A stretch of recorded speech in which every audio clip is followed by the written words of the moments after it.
Good morning. This is a beautiful day today. Well, we're going to start moving our body a little bit today. So let's stand up in body or spirit. And first of all, let's make sure we all know the melody. We're going to sing Building Bridges, which is number 1023 in our teal hymnal. Or you can just memorize because it's very short. So listen to this. Building bridges between our divisions. I reach out to you, will you reach out to me? With all of our voices and all of our visions, friends, we could make such sweet harmony. Let's do this one more time together and make sure we all know the melody well, okay? Ready, go. Building bridges between our divisions. I reach out to you, and you reach out to me. With all of our voices and all of our visions, friends, we could make such sweet harmony. Okay, let's fix something real quick. Building bridges between our divisions. Not building bridges between our between our divisions. Same note. Let's try again. Ready, go. Building bridges between our divisions. I reach out to you, will you reach out to me?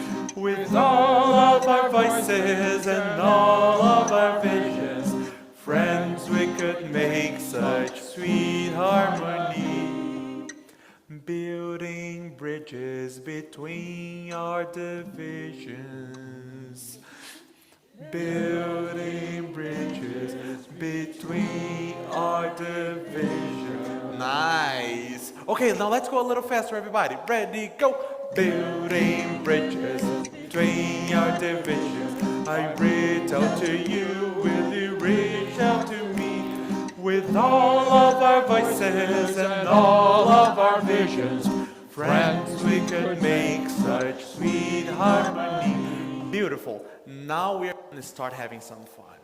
First of all, let's split this group in two. So here, if you are in the middle, choose one side. Let me get out of the way here because the speaker is not liking me right now. Okay, so here, if you're in the very middle, choose or right side or left side and step. I want a little, I want to see a little line here. And then we're going to have four groups. Group 1, Group 2, Group 3, and Group 4. And we are going to do a round. So right now, we don't care about the microphones. So we have Group 1 being represented, Group 2 being represented, Group 3 being represented. Come on, come on. Yeah, Group 3. Group 4, come on. Yeah, come on. Come on. Come on. Group 4 being represented. Here's a tricky part. We don't have the microphones for them right now. That's not the most important thing. We don't even need the guitar right now. When you're singing your part, I want you to raise your hand. So if you are Group 1 starting, Group 1. Group 2, raise your hand. Group 3 and Group 4. Okay? And we are going to do this as a round. Ready for that? And we're going to slower just to make sure we do a good rehearsal first. Okay? So let's start with Group 1. Ready, go, now. Building bridges between our divisions. I reach out to you, will you reach? Group 2. Building bridges between our divisions. I reach out to you, will you reach out to me? Building bridges between our divisions. I reach out to you, will you reach out to me? Building bridges between our divisions. And keep going.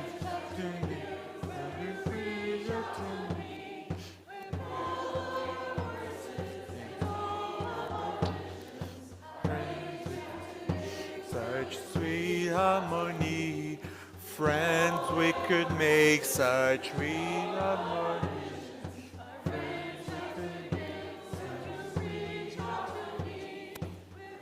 Yeah.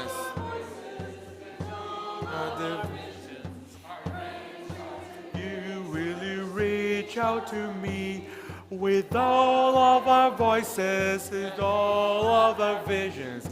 Friends we could make. Repeat, friends we could make. Me. Friends we could make such sweet harmony. Keep going. Friends we could make such sweet. Friends we could make. Friends we could make such sweet harmony. Friends we could make such sweet harmony. Friends we could make such sweet harmony. Okay, so did you get this? Once we get to the end, you repeat the last phrase until all the other groups are done. Okay? Is that a good rehearsal for you? Yeah. Can we go faster? Yeah. Okay, then let's do a little faster than that, but now we're going to change. Now this is group 1. Now this is group 2, group 3, and group 4. Ready for that? Okay, ready, go now. Building bridges between your divisions. Building bridges between your divisions. Building bridges between. Go. Building bridges. And keep going. Building bridges between your divisions. Friends we can make a sweet harmony. All of our voices is all. Friends we could make. Repeat, friends we could make. Friends we could make such sweet harmony. Friends we could make. We could make. Friends we could make such sweet harmony. Friends we could make such sweet harmony. Friends we could make such sweet harmony. Friends we could make such sweet harmony. We could make such sweet harmony. Okay, now that you guys know, put the hymnal away. Come on. You don't need to. I'm here. I'm pretty. I took a shower. I put some cologne. Please look at me. You know, I curled my hair. Please, I'm needy. I need attention. Now, we're going to go a little, even a little faster now, but I want you to engage your body a little more. So if you can use your feet with me, I want you to march that. So, building bridges between us. To make sure we're warming up for the day, okay? So let's start with the feet. And we're going to start with group 1. Ready, go. Building bridges between your divisions. And 2. Building bridges between your. And 3. Building bridges between. And go 4. Building bridges between. And go. Building bridges between. Go 2, and 3. Go 4, and friends we could make such sweet harmony. And we're done. Friends we could make such sweet. Friends we could make such sweet harmony. Friends, we could make such sweet harmony. Beautiful job, guys.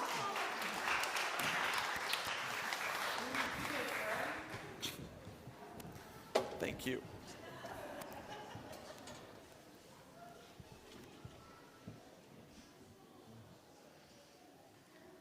Welcome to Second Unitarian Church. I'm Michael Tevye, a member of the Board of Trustees, and my pronouns are he and him. Today we are in person at the Admiral, at the Lake, the 2U Sanctuary, and continuing to meet virtually using Zoom. We're glad you're here, whichever way you are attending. If you are at the sanctuary and would benefit from noise-canceling headphones, we have one pair for adults and one for children. Please see our tech team in the back. As we navigate varying needs for health and wellness, particularly related to COVID, we welcome you to wear a mask. We have masks available at the table as you enter the building. We especially welcome newcomers and visitors this morning. Finding a new community and making new connections can be challenging. Please know that we're excited to have you and look forward to getting to know you. Right now, coffee hour is being hosted in both the loft and the Palmer room, which is the room directly outside the sanctuary. If you want snacks, head upstairs. Coffee is down here. Our elevator is readily available as needed. We put out a survey to the congregation via email to see how people like the change. We received 13 responses and are almost exactly equally split.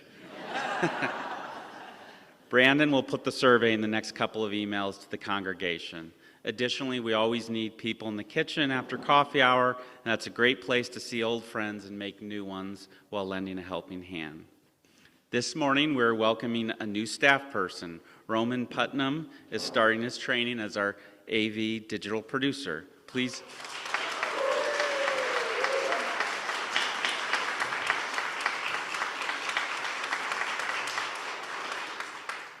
be sure to say hello to Roman and extend plenty of grace as he gets to know his new position here. We want to remind everyone that the sounds of children are always welcome during our service. Our worship today is led by Reverend Jason Lyndon, along with Mary Helen Steinler as worship associate. Music is provided by 2U's Music Ministry.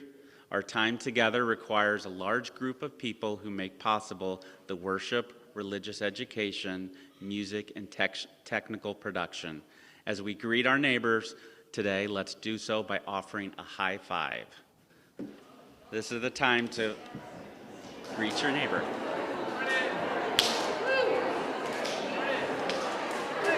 Morning.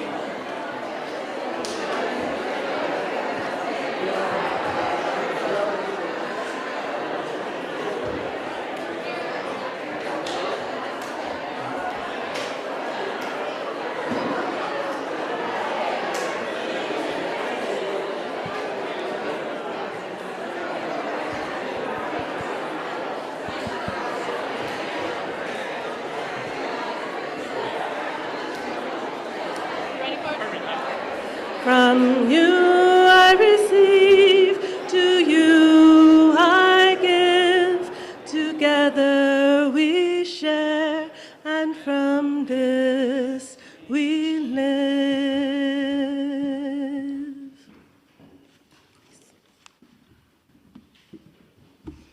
Good morning.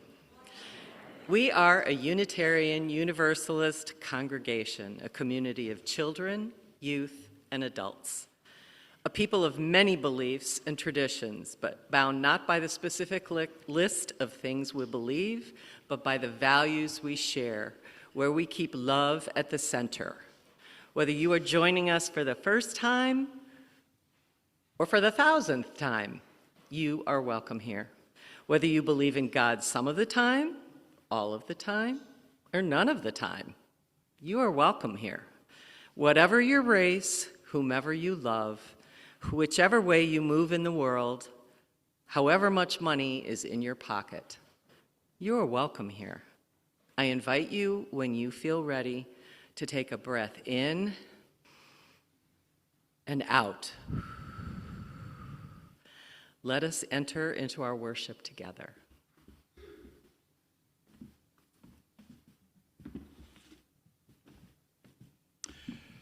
You'll notice our liturgy is a little switched up today.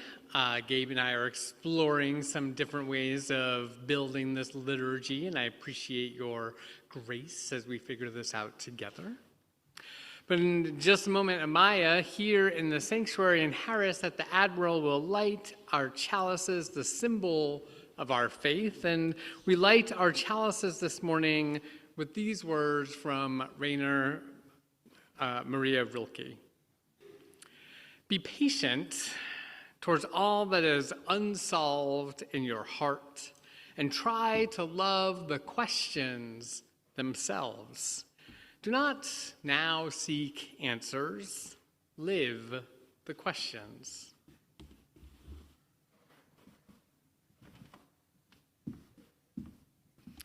Please rise in body and or spirit and join me in reciting our covenant.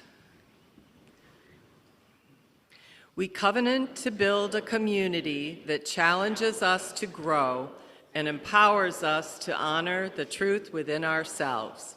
We will be generous with our gifts and honest in our communication, holding faithful to a love that embraces both diversity and conflict. Called by our living tradition, we will nurture spirituality within a vision of the eternal, living out our inner convictions through struggles for justice and acts of compassion. Please remain risen as we sing our congregational hymn, Spirit of Life.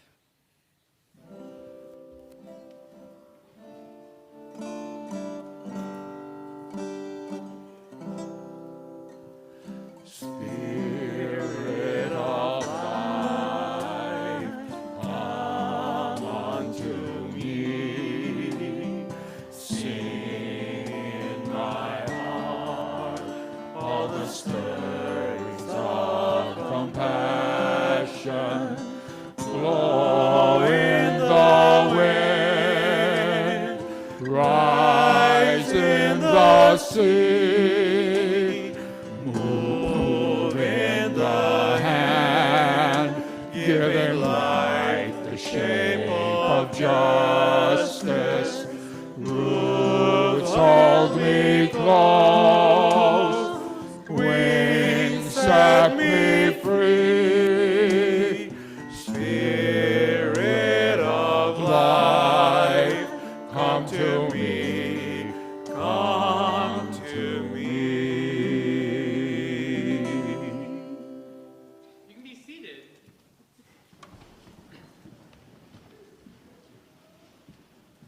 I would love to invite those who are young in age or young in spirit to join me on the chancel this morning. And there are few of us this morning. 35. We are a fun group of people diversifying our attendance. Love it. Nice to see you. Oh, wild, right? Who can even believe it? I thought I only counted like 15. Well, the neat thing is there's some youth downstairs who don't come upstairs because they have their class through the whole service. So sometimes we don't get to see them as much. But I wanted to let you know that this morning, on the Sunday after Easter, each year, we do what we call a question box service. What this means is that I don't have to write a sermon. Lucky me. And throughout the week, adults in the congregation submit questions. And then I get to reflect back on them during the sermon section of the service.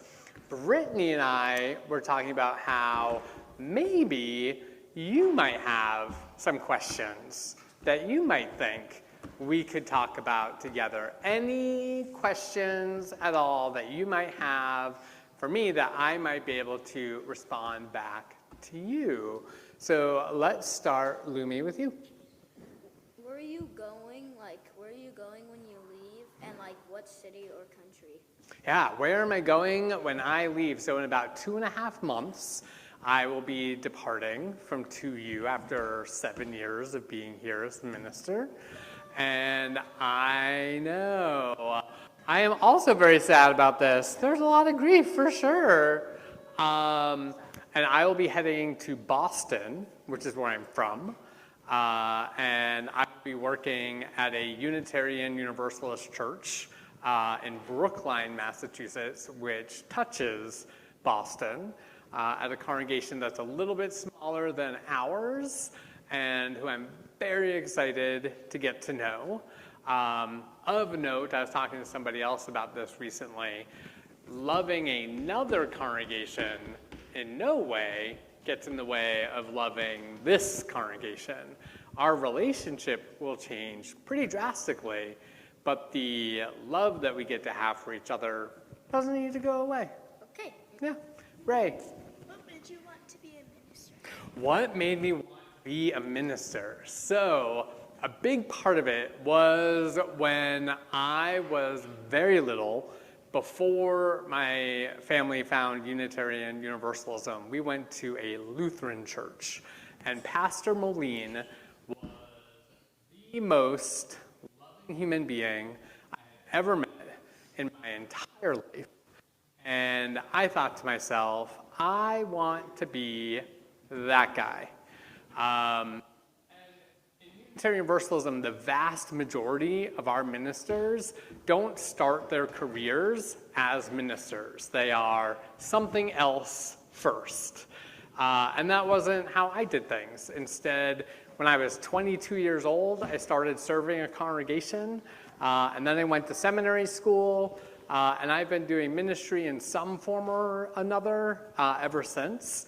And for me, one of the things that's been so key to my ministry is this idea that social justice and ministry are never separate, that they are so interconnected that for me, one of the only ways I know how to live into my Unitarian Universalism is to be engaged in the world. And so ministry for me is about choosing over and over again to live into our UU values and be part of the transformation that we all seek. Yes, my friend? So why do you go somewhere if you want to go somewhere? Because if you want to go somewhere, we go somewhere. If we go in vacation sometimes, but because we don't go at school, because we stay at our house when it's not a school day. Could you help rephrase that for me a little bit? You're doing great. It's my misunderstanding. I apologize. Can you maybe say it one more time? Because so my soul, this is what I was talking about. Okay. Yeah. My soul likes me so much, but my soul doesn't like this class when I go to school of this class. So then, how do we make decisions about what we're going to do? Is that? So for me, like when I think about why I'm going to Boston, I went and visited this past summer during my sabbatical.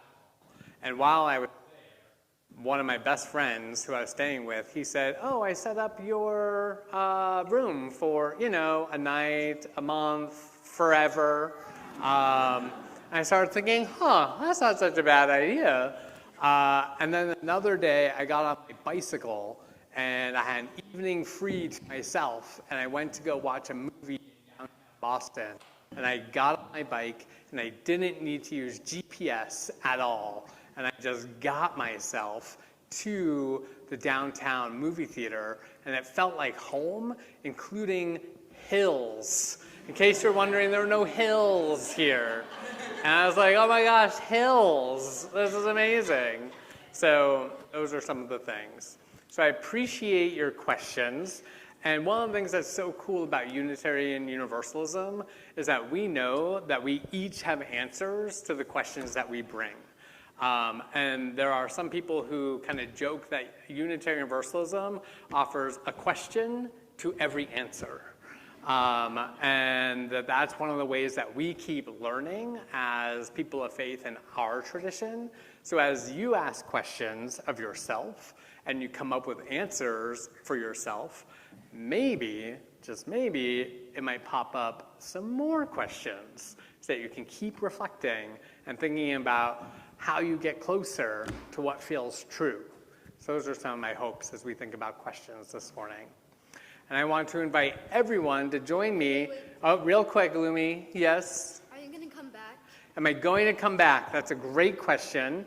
So one of the tricky things in Unitarian Universalism is that we expect our settled ministers, so that's what I am here at 2U, to give space to the new minister who comes in so that that new minister can develop their relationship to the congregation.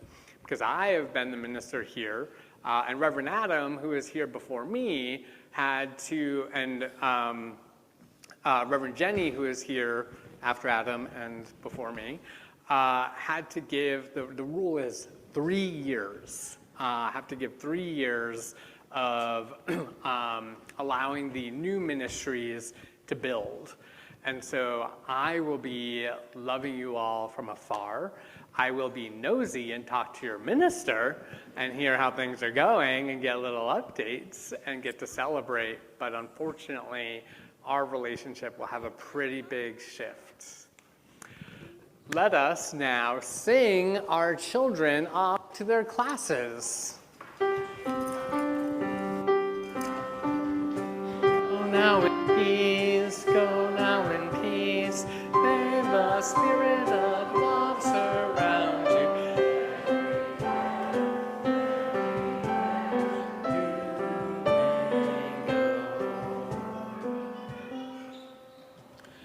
So each year, we all make a commitment, a pledge, to support the ministry of this, our congregation.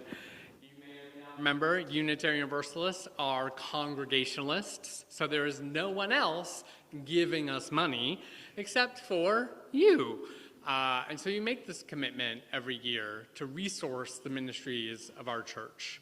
In addition to this commitment that you make every year, we take a collection on Sunday morning so that we can share with those who are doing justice work well beyond our walls, an act of spiritual and financial solidarity. In a moment, you will see a phone number on your screen, which you can use to do text to give, if that's easiest for you. And then for those of us here in the sanctuary, plates will be passed around into which you can put your change, your cash, or your checks, and we will be happy to accept those. For the month of April, we're sharing our plate with the Sanctuary Working Group, and they are a group you heard about quite a bit last week, but they provide material aid and financial assistance to immigrants seeking resources in our city, something that could not be more important right now. Though this Sunday, we have some words from our social justice ministry, and today that will be coming in from Liesel Lappin-Carr.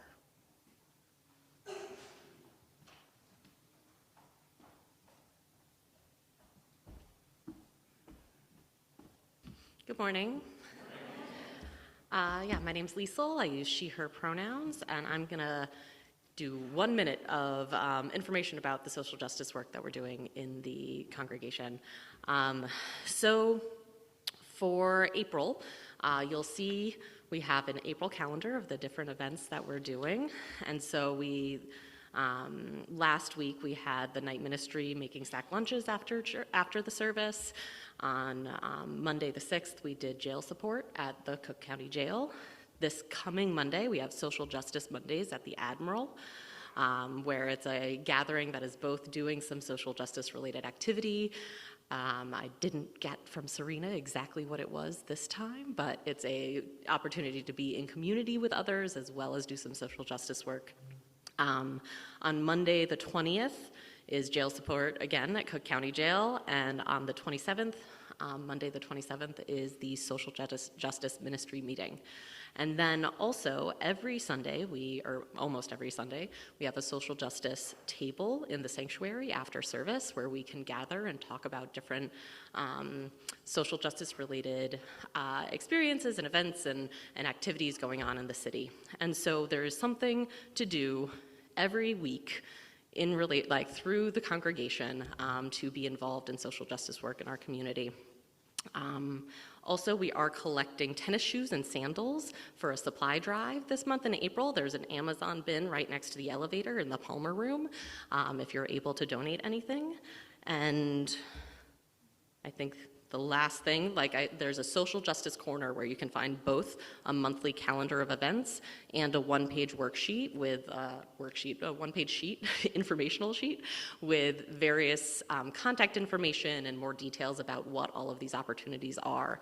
And they're in the social justice corner, which is literally like when you walk out of the sanctuary, just to the right. There's a little table right there. All right, I think that's it for me. Thank you so much.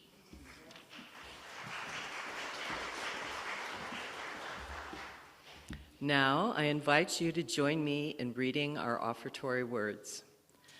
This church is the community of ourselves. Its energy and resources are our energy and resources.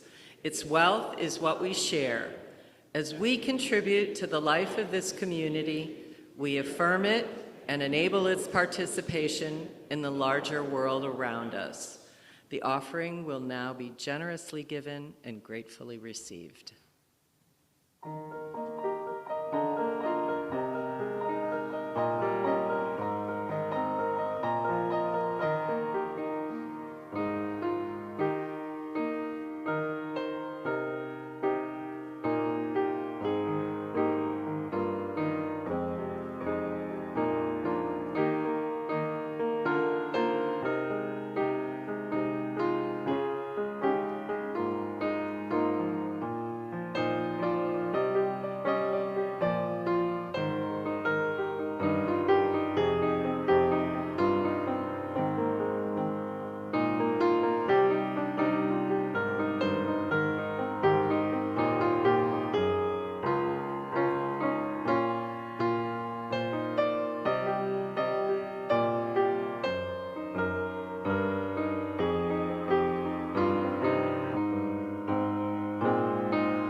I want to invite you to join me in the spirit of prayer or meditation. Let's do some breathing together.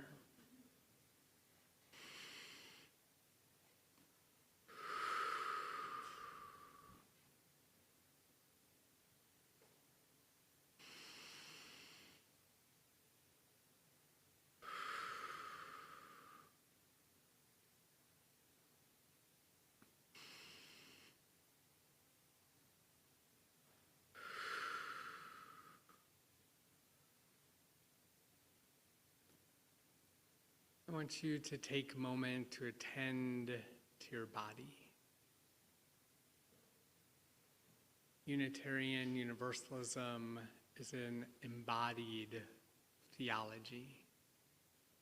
We believe these bodies of ours are sacred just as they are. We live in a world that teaches us that our bodies are too much or not enough. Our faith instead teaches us that our bodies are just right. So allow yourself to rest in your body, knowing just how beautiful you are.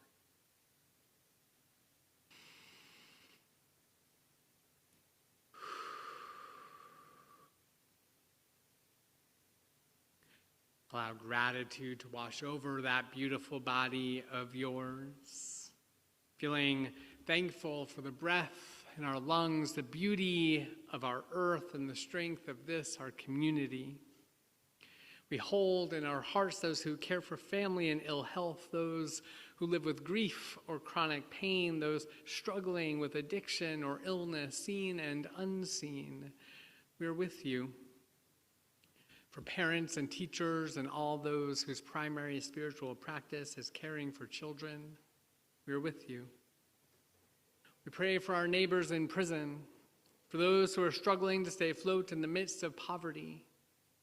And as ICE continues to cause horrors around our country, we hold our immigrant family close to our hearts as they flee and seek and hide, trying to build a home amongst many.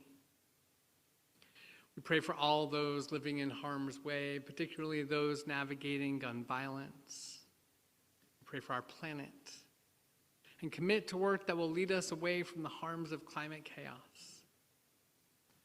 As war rages on and ceasefires are violated, we pray that somehow wisdom, compassion, and empathy would guide the leaders of our world, and that we too would be instruments of a just and lasting peace. Our lives are truly blessed by those who are encountering the final stages of life. We offer prayers of comfort and care, knowing that this journey is far from easy. Into our shared silence across space, I invite you now to speak aloud the names of anyone you wish to lift up into the loving support of our community.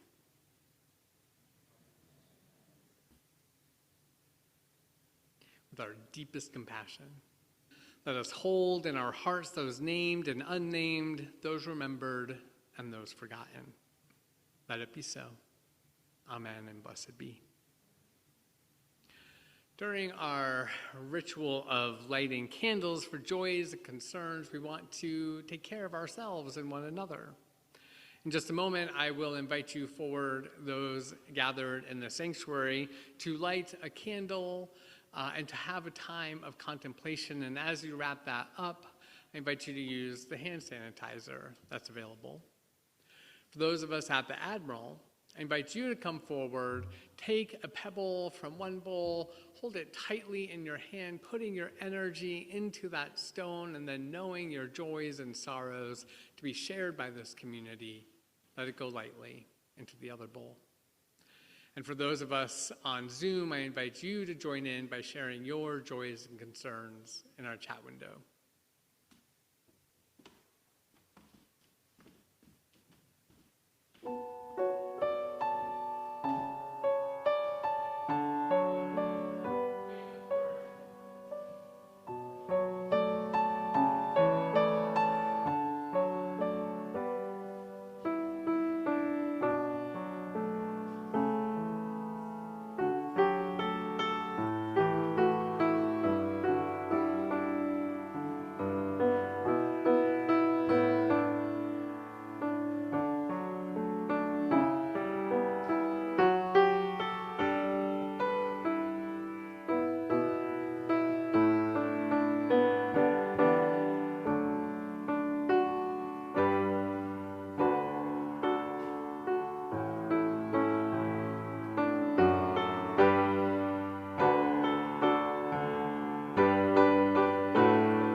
We hold the joy of socks, of babies close to our hearts, the sorrows we're struggling with close to our hearts, all that we held as we lit these candles, we hold close to our hearts.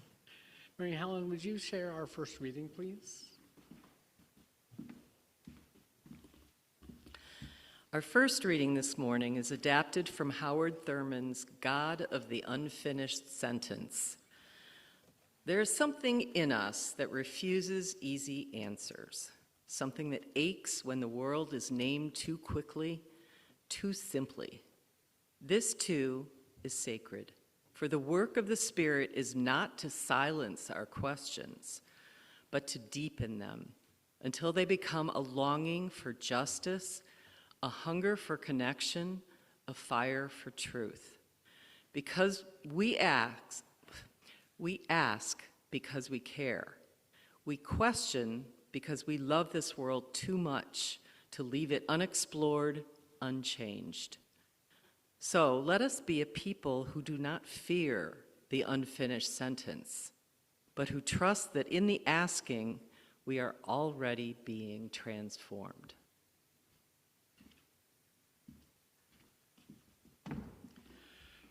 Our second reading comes from Unitarian Universalist minister Reverend Forrest Church, entitled A House of Questions. Religion is our human response to the dual reality of being alive and having to die. We gather not because we have answers, but because we dare to ask together. Here in this community, questions are not threats, but invitations. What does it mean to love? What does justice require us? How shall we live knowing life is fragile? We do not close these questions too quickly. We let them breathe among us. For a faith worth having is not a fortress of certainty, but a house with many windows, open to wonder, to doubt, to becoming. I want to invite you to rise in body and or spirit and join in singing We Laugh, We Cry, number 354 in your gray hymnal.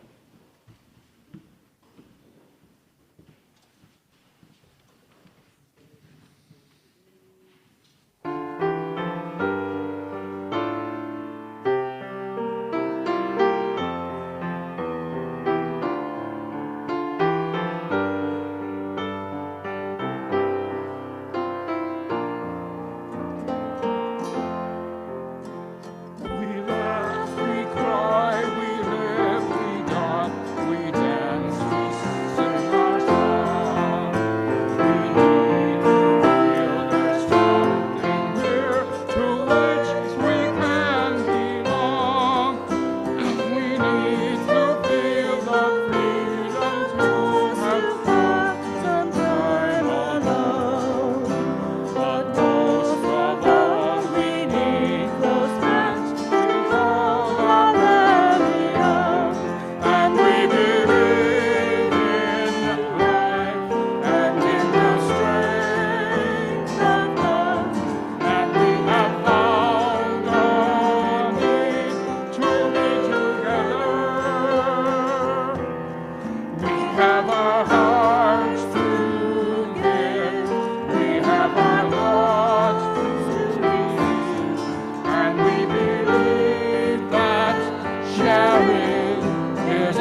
I am going to use this microphone, tech team.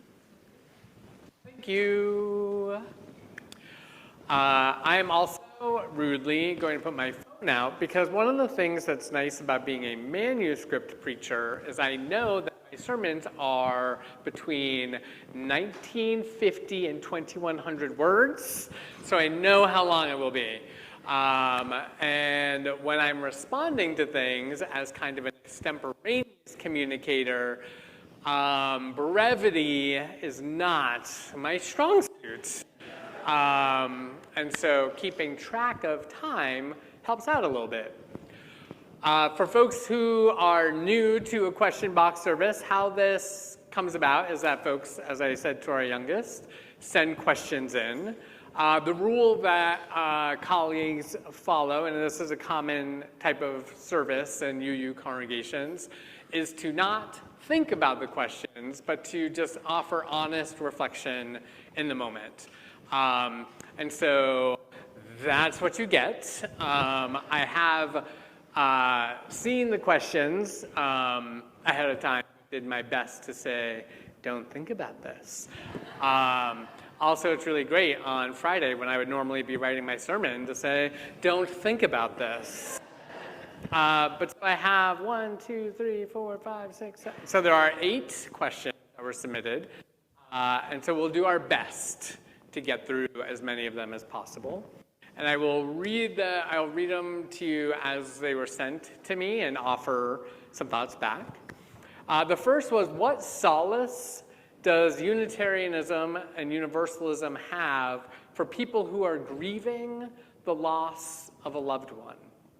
It would be great to be sure that there is a heaven and that we will meet our loved ones again, but that's not what we're taught. How can we deal with the terrible pain? Unitarian Universalist theologies of death vary widely.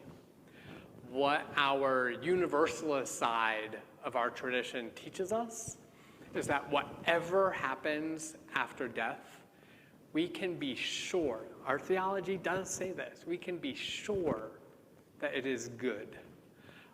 It might, for some people, mean that there's a heaven, that there's a return to. That can be a Unitarian Universalist theology. For others, we live on, as our hymn just said, in the memories of people who love us.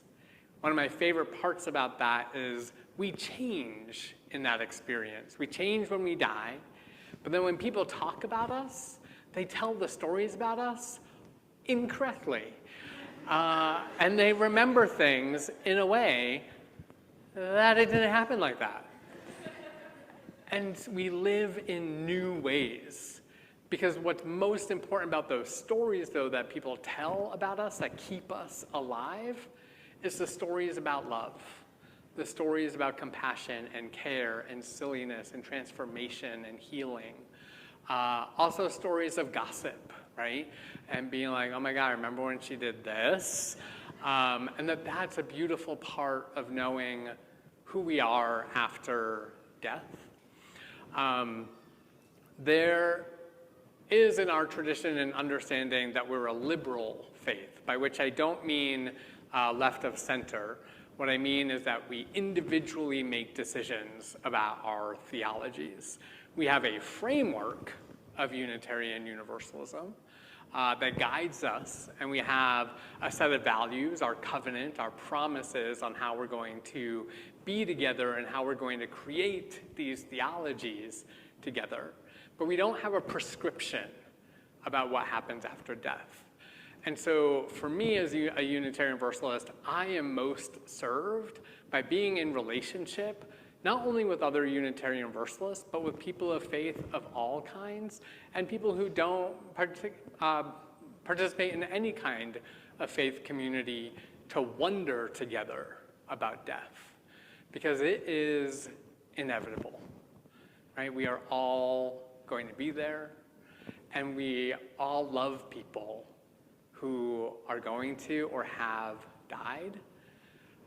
My theology teaches me that we are intimately connected to those we love who have died, forever.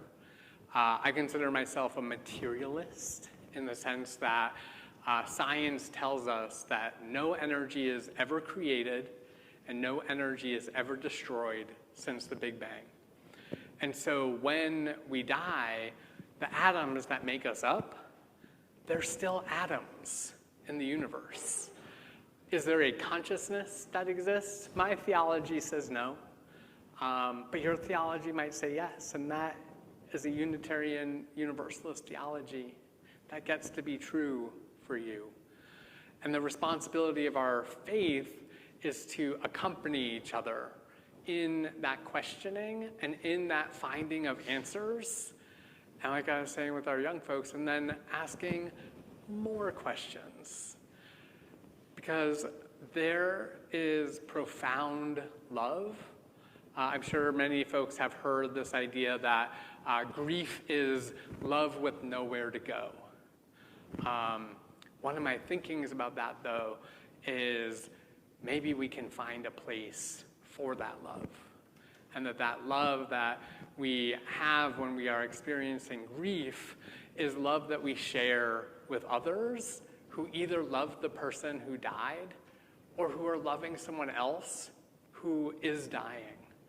Because no one is better at being with people who are experiencing the death or dying of a loved one than someone who's already been through it, right? That the accompaniment that we can offer by having solidarity in that knowing of death, that is faith in action. That is living into our Unitarian Universalism. So maybe we get to go to heaven and see our beloveds again. Maybe simply our atoms are intermingling forever. Maybe we just live on in the stories. But again, Universalism says, whatever it is, there is no punishment, and it is good. So that's reflection 1. There you go. How can I strengthen my trust in the process to create more peace? You can't. No. I apologize. That's not true. I preached about trust a few weeks ago, and one of the things I said is that I trust those in power in our government to do the wrong thing. Right? I trust that they're going to cause harm. I trust that they're going to do things like bomb Iran, like continue the genocide in Palestine, like bomb Lebanon and go after Sudan and kidnapped officials from Venezuela, et cetera, right? I trust that they're going to do that. But what I also trust is that people have forever resisted the domination of society from the get-go. There has never been a time where there hasn't been resistance and people trying to create the world that we all deserve. It's never happened. And so for me, one of the ways that we trust in the process to create peace is to remember that this is generational. For many, many, many years, I felt very sure that like the revolution was going to come in my lifetime. I don't believe that in the same way that I did in my 20s, which is not to say I was naive. I do not believe that that's helpful. I don't think it's helpful to suggest that young people and their visions are not concrete. I do believe that they are. For me, in my experience of engaging in the world, have a sense that I've learned from indigenous communities that we think about these things as a 7-generation process. Or an organization that I love a lot that's called Generation 5. They are working to end child sexual abuse in 5 generations without police and prisons. And so it's this generational work that takes all of us. And one of the things that helps me remember is that rest is essential. And so we also need to find that just inner peace, not just peace and equity in the world through human relationships, but also that peace that we deserve as humans existing in the world, that we are entitled to a kind of sustenance of having our cups filled back up in order to be able to go out into the world. One of my dreams, prayers, hopes is that coming to church is part of that, and that we are finding some of that peace here so that we can, in fact, be part of that larger work to create peace in as many forms that we need in the world. And I would also say there was a mentor of mine who said to me, I think I must have been like 19 years old, and it still lives in my head very strong. He said that you're needed in the movement, like the movement for justice, you're needed in the movement when you realize you're not needed in the movement. In the sense that it will happen without us. Not any one of us are the linchpin to liberation. And so if you need to rest, if you need some peace for you, if you need to say no to being in the street, to doing this organizing effort, and that instead you need to focus on something else, liberation is still moving forward. It's still happening. And again, I would say in Unitarian Universalism, that Unitarian side, which teaches us that the divine is not fractured, the rejection of the Trinity, we can understand that in lots of different ways now, but that we are all interconnected. And so when we take a rest, someone else picks things up. And sometimes when things don't get picked back up, that might mean it's just not the time for that. It's just not the time for that peace right now. And that's something I think about even at our own church. When we are struggling to have someone step up into something, does that just mean it's not the time for that right now? I think about it in my own life. Oh, I can't do exercising. It's not the time for that right now. That's probably not true. But there are probably better examples. That said, when we understand that the peace that we are seeking to achieve is individual, interpersonal, collective, global, universal, that takes a lot of work, and so too does it take gentleness and self-compassion. So those are my thoughts on that adventure question. Is there any event in your life that you found particularly challenging that involved racial issues? If so, what did you learn from the experience? I founded and ran an organization for many years called Black and Pink, working with LGBT and HIV positive folks who are affected by the criminal legal system, and doing so from an abolitionist framework, believing that we can create a world free from prisons and policing and the carceral state. In that organization, as a white founder, I was involved with and building with and organizing with primarily folks of color. And it's a complicated dynamic being a white founder of an organization made up primarily of folks who are directly impacted by the carceral state when I'm not impacted in the same way. I am a formerly incarcerated person, but for a short sentence for an intentional incarceration, essentially, through civil disobedience. So a very different experience of incarceration than people I love and care about. And in a system that so disproportionately incarcerates Black and brown people, there were constant ways of having to navigate the impacts of like cultural difference for sure, but even more importantly, accountability and ensuring that I was following the leadership of those who are most directly affected by the system I was working to fight. There were times when that went well, and there were times when that went poorly. Because one of the agreements that we make as people who do organizing together is we make an agreement that we are going to mess up. And that we are then, again, kind of as in our Unitarian Universalist framework around this, that we return to covenant, our promise to be in right relationship with each other. And so I can think very specifically back to when I announced 2 years before I departed that that organization, that I was going to leave. At that time, I was the national director, one of the only staff people. And we were specifically transitioning to become a Black-led organization. In many ways, this was a beautiful effort and work at transition. We developed lots of structures and systems to enable success. We built relationships across communities. There was a lot of humility involved. And again, there were so many mistakes. One of those biggest mistakes was setting up the people who were coming in after me to fail. That there was not enough structural support. There was not enough financial resources to sustain everything.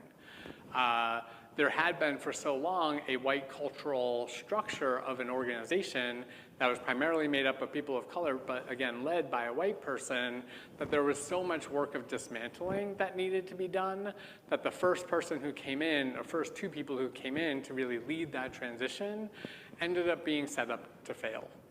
And that is something I have profound regret about. And when I think about accountability to challenging white supremacy culture, a key to me is looking at all of the systemic ways it shows up. Because for me, as a white person, I can just miss it. I can just be like, oh, this is just how things are done. Well, no, that's not how things are done. That's how I am doing things. And so I feel like the biggest thing I learned was the importance of continuously listening, and then being willing as much as possible to give up the power that I don't need to have, and to begin following. As someone who led for so long in that organization, I did a poor job at that transition time of following in the ways that I needed to follow. The first two people who were hired ended up not succeeding in their position. That said, with lots and lots of work of lots of people, Black and Pink continues to be a Black-led organization, and is led now by 2 Black trans women, and it's been an effort of failures and successes. And so building in accountability, I think, is one of the key points to imagining racialized transformation in a society that is built on white supremacy. Those are things I learned. What is the UU take on being a Satanist? Again, we are a theologically pluralistic community. One of our key values is pluralism. That's what we say. That's one of our key covenant pieces. Satanism is a tradition that has grown primarily in the United States, I believe since the 40s in particular, if I remember correctly. If someone knows more about that, please correct me. And it has been a sustaining space for a lot of people who have been harmed, particularly by Christianity. To a lot of folks, similar to Unitarian Universalists, Satanists are mostly converts. It's not a lot of people who are raised in the tradition. It's a lot of people who found it at some other point in life. In particular, these days, people finding it online. There's a lot of beauty in the tradition focused on reason. It's a very rationally based tradition, again, similar to ours. They have less of that kind of sense of mystery that maybe we have as Unitarian Universalists. But there's this beautiful reflection on the possibility of rational understanding of the way to live life. So that's really beautiful. I sometimes, just for myself, get a little confused about the character of Satan, because in the Bible, the Satan is not actually a figure. There's not a being to engage with. It is essentially a manifestation of jealousy, greed, evil. It is that which we wrestle with, as opposed to being something that is kind of a divine, contrary being to God. And so I get confused for myself about what it is that is being worshipped. So it's a learning on my end to do more. The Satanist Bible I find fascinating. I appreciate the ways that it is very affirming of people's individual searches for truth and meaning. Again, very similar to Unitarian Universalists. Their fight for religious freedom could not be more paralleled to our tradition. And how fun is it that in lots of southern states there are statues of Satan next to 10 Commandments. Love that. And I think that that's good for us as a society, even if for me, the image of the Satan is actually not one I want to aspire to. The image of the Satan in the Bible is one that is, in my reading of it, a force that is taking me away from the messages of hope and possibility and justice and care. That is not the way most Satanists read that story. And I am always open and curious, which I think is what Unitarian Universalism is about, to hear how Satanists experience their tradition. So that's Satanism for you. To use culture creates bullies that strain church relationships. What's the best, most direct thing we can do as members of 2U to acknowledge and change our behaviors? 2U is a community that is full of health, works incredibly well in so many ways that are so beautiful. 2U has been through a whole lot of ups and downs over the years with ministers and lay leaders who have been challenging and harmful, and also ministers and lay leaders who have been healing and transformative.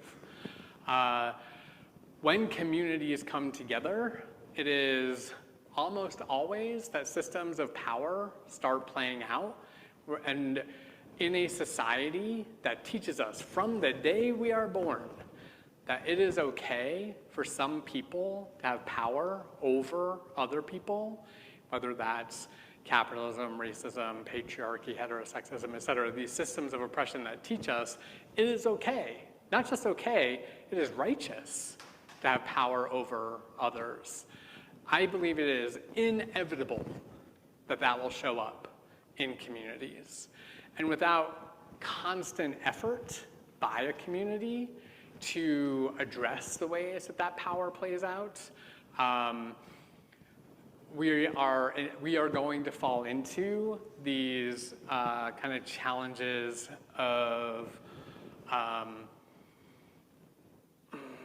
bullying, where some people are exerting their authority. Also in a lay-led community where the responsibility of the church is placed upon the members of the church, it is easy for some people who have more time, more money, more resources, more capacity to take up space. And easier for other folks who don't necessarily have that or don't have the years of experience here to not have the opportunity to engage in the ways that they want to. And then, of course, like any other community, we just have people who behave poorly, who need to be held accountable. And accountability is not punishment. Accountability is conversations about changed behavior. We have a covenant that reminds us that we need to be in relationship with each other.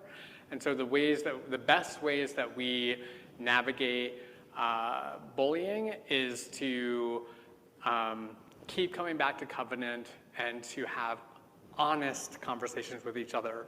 If I have a conflict with you, I'm not talking to person X and gossiping about it. I'm talking to you. If I'm experiencing bullying from you, I might not be able to talk to you. It might not be safe. So instead I go to the minister. and say, help me. I need help to get through this. And so then we work on that together, not in a triangulating way, but in a healthy way of addressing bullying. I will note I am wearing a short sleeve button-up today because I received an anonymous piece of feedback about staff not wearing professional enough dress during church. I would describe that as an unintended type of bullying. Not mean, not malicious, but Unitarian Universalism affirms us in our bodies. That's why we did a little exercise this morning already to remember that our bodies are sacred. How I decorate my body with tattoos, how I choose to dress at church does not in any way, whether I'm this informal or wearing a suit, doesn't negate my Unitarian Universalism. Just as if you are dressed up fancy or you come in ripped jeans and a tank top, you too are able to be fully and authentically Unitarian Universalist, and simultaneously providing anonymous feedback about what somebody is wearing. This isn't healthy communication for us as a congregation. And I acknowledge this, and I know, I'm sure it's somebody, and you don't feel great about hearing this, and I get that. But when things are anonymous, then I can't go up to you and say, hey, this wasn't appropriate. And so instead it becomes a collective experience of saying when we get anonymous feedback, that causes harm in a community, and we need to be honest, open with each other. We are beautifully at time, lucky me. There are more questions. I will put them in the anvil, try to offer some responses that I can. But I want to just close by saying I am so grateful that you trust me to share things with you, just at all. That's really generous of you, that I get up here Sunday after Sunday and preach sermons and now extemporaneously throw random things at you, and that you choose to keep coming back, to be in community with one another, and to engage with me specifically.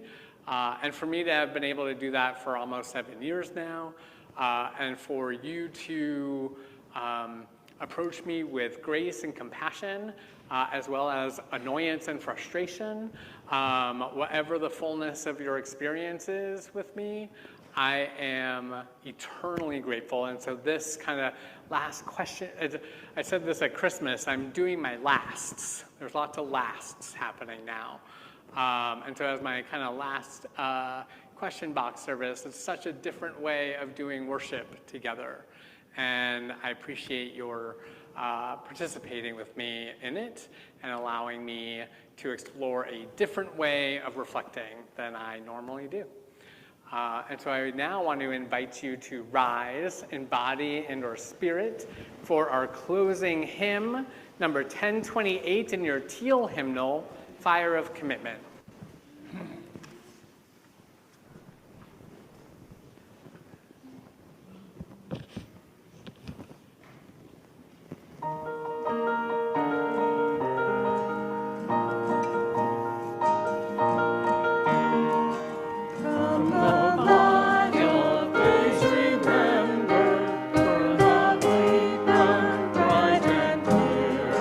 Shining hands and sunny shore.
Service, Mary Helen will extinguish our chalice even as we keep the light of our faith alive within us.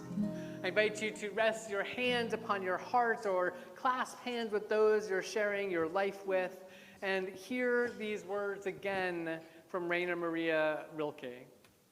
Be patient towards all that is unsolved in your heart and try to love the questions themselves.